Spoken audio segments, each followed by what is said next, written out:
Bonjour à tous, je suis Marion Ruffier, comportementaliste félin et blogueuse, et aujourd'hui je vais vous expliquer comment bien faire pour habituer votre chat et votre chien à vivre ensemble. La situation idéale, bien sûr, c'est de faire grandir ensemble un chiot et un chaton.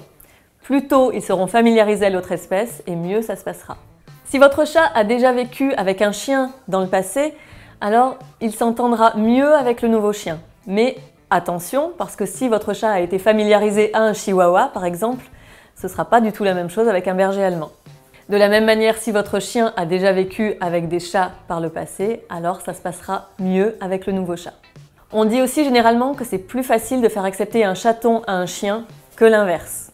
Ceci étant, un chat et un chien non familiarisés à l'autre espèce peuvent quand même réussir à s'entendre. Ça va dépendre de leur passé, de leur apprentissage, de leur sevrage, bref, de leur petit caractère.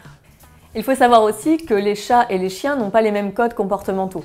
Donc ça peut amener à quelques quiproquos, à quelques bagarres. Par exemple, chez le chat, quand il agite la queue de droite à gauche, ça signifie un peu l'agacement. Alors que pour le chien, c'est plutôt quelque chose qui signifie la joie, voire une invitation au jeu.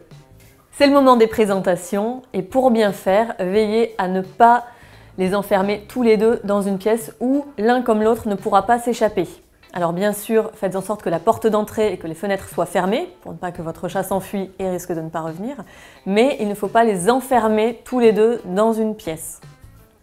De la même façon, il ne faut pas les forcer à se sentir ou à se toucher. Il ne faut pas les gronder si un des deux grogne, crache, feule. Ça fait aussi partie de leur communication et ils ont besoin de ça pour se mettre au clair l'un avec l'autre.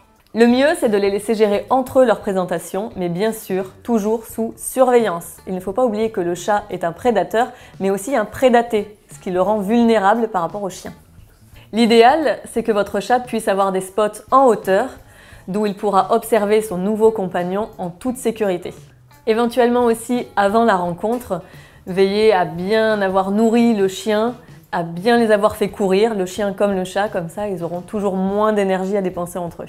Pour que la vie soit harmonieuse à la maison, il est toujours intéressant de bien aménager l'espace pour que le chat et le chien s'y retrouvent.